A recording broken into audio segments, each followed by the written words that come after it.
Él habla de dos grandes norteamericanos como su inspiración, pero ahí también hay mucha manipulación. Él habla de que para construir el gran país que Estados Unidos es, hubo que contar con Alexander Hamilton y justo, muy interesante, él saca a una figura que no es muy conocida fuera de Estados Unidos, pero que sí es importantísimo en la historia norteamericana, que es Henry Clay.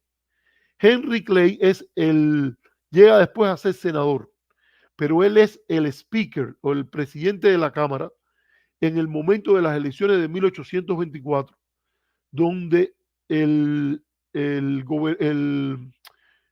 candidato del Partido Demócrata, que es Andrew Jackson, que es la figura preferida, fíjense qué interesante esto, la figura preferida de Trump es el contrario de la figura preferida de Rubio en esta época. Henry Clay le da, actúa en la Cámara, porque la elección entre Jackson y John Quincy Adams, el hijo del gran presidente Adams, y él también un gran presidente, queda reñida. Por cierto, hay una película que se llama Amistad, donde John Quincy Adams sale, el episodio de la amistad. John Quincy Adams, que lo hace Anthony Hopkins, y que es el defensor de los esclavos fugados en un viaje de La Habana a Matanzas y que aparecen en el norte de los Estados Unidos en un buque que se llama Amistad, basado en hechos reales. Anthony Hopkins juega el papel de John Quincy Adams después de haber sido presidente. Un caso prácticamente muy poco.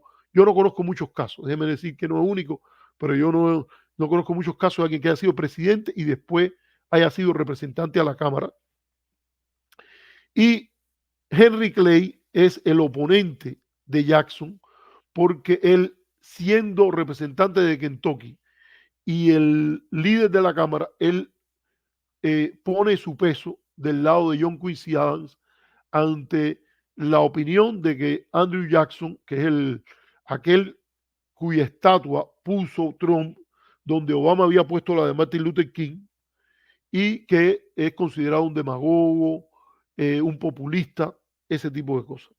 Jackson, por cierto, tiene otras cosas que él democratiza el voto, pero es terriblemente cruel con los afroamericanos y particularmente con los nativos americanos. La llamada marcha del llanto, el camino las lágrimas, ocurre bajo su gobierno y con su apoyo, a pesar de una decisión de la Corte Suprema. Entonces, ¿qué hace Rubio? Rubio viene y levanta como adalides de su pensamiento a Alexander Hamilton, y es cierto, o sea, no es una mala conexión, de que Hamilton con las manufacturas, el informe de las manufacturas, Hamilton representa el gran poder económico del sector privado, pero él dice que el gobierno debe estar detrás para promover el desarrollo industrial de los Estados Unidos. Y por ejemplo, Hamilton está detrás de la inversión en canales, en caminos, en el primer gobierno de Washington, donde él es el secretario del Tesoro. Yo no sabía mucho de eso, pero Rubio dice que Henry Clay es un continuador de esas ideas, de una defensa del trabajador norteamericano, del sector privado norteamericano, una especie de nacionalismo. Hay un libro muy bueno sobre esto que es el de Walter Russell Mead, que se llama, que es columnista del Wall Street Journal y se llama Special Providence, en donde se habla, por ejemplo, de una política exterior. Él habla de diferentes escuelas de política exterior y hay una política exterior hamiltoniana que busca abrir mercados para los productos norteamericanos, etc. Ahí es muy interesante que Rubio presente un Miami industrial con Hialeah como el centro de una gran industria norteamericana en el sur de la Florida. Yo creo que eso existió, pero también eso está sobrecocinado. Los grandes centros industriales eran en el medio oeste norteamericano y él entonces la emprende contra las élites. Él le echa la culpa a las élites liberales. Vamos a ver lo que él llama la clase dominante, que es un término muy interesante que él use, esto de ruling class. Pero él dice que esta gente han creado décadas de decadencia en los Estados Unidos por el neoliberalismo. Él se manifiesta allí contra el neoliberalismo y dice que han dejado desvestido, sin protección al obrero norteamericano, al productor norteamericano, a la clase media norteamericana, por adoptar la agenda globalizadora neoliberal. Fíjense, eso solo estoy diciendo que es interesante. Es muy curioso porque aquí tendrían que tomar nota aquellos que son defensores del neoliberalismo y ahí en Miami empezar a discutir este tema. Es incorrecto promover el libre comercio, una palabra que tanto le gusta a alguna gente. Y estos amigos de la derecha también deberían leer el libro, pero no como anticastristas, de nuevo, como decíamos, con una actitud intelectual abierta a ver de qué te puede convencer Rubio, dónde puedes encontrar incoherencia, dónde las premisas no te llevan a las conclusiones y dónde las conclusiones no te salen de las premisas. Y yo creo, por ejemplo, que Rubio, un grave defecto que tiene es en que su ofensiva contra la globalización y contra la apertura comercial, él primero tiene puntos muy bien calculados. Yo creo que él dice, por ejemplo, cuando él usa esto que dice, mire a dónde nos llevó la idea neoliberal del libre comercio cuando enfrentamos la epidemia de COVID. Estados Unidos corriendo por el mundo en la búsqueda de mascarillas, en la búsqueda de ventiladores. No, eso tiene que ser parte de la seguridad nacional y Estados Unidos tiene que proteger una capacidad mínima, aunque no sea lo más eficiente, producirlas aquí para que en una situación de emergencia médica esas cosas sean producidas aquí, no haya que ir a buscarlas a otro país. Eso yo creo que es un punto buenísimo que hace Rubio en esto. Ahora, en líneas generales, las políticas industriales tienen que justificarse de alguna u otra forma, ya sea que tú estés hablando de una industria infante que para poder competir tiene que adquirir la ventaja, desarrollarse, hay un proceso de desarrollo, pero uno no puede partir de que tú vas a proteger.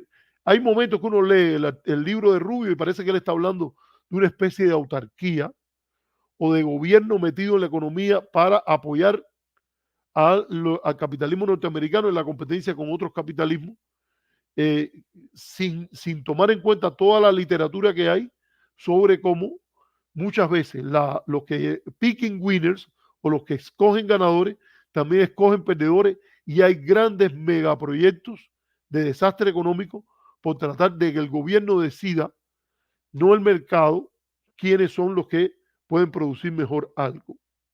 Segundo, yo creo, bueno, está eso de la industria infante, la sustitución de importaciones, que en economía es un género muy bien desarrollado desde hace bastante tiempo. La otra variante que se justifica mucho es por razones de seguridad nacional. Obviamente no puede haber un mercado de capacidad nuclear porque obviamente los iraníes van a coger la capacidad nuclear y eso se convierte en un problema para los Estados Unidos. Entonces, no es que quien pague mejor, quien lo produzca mejor, quien tenga más eficiente científico, ¿no?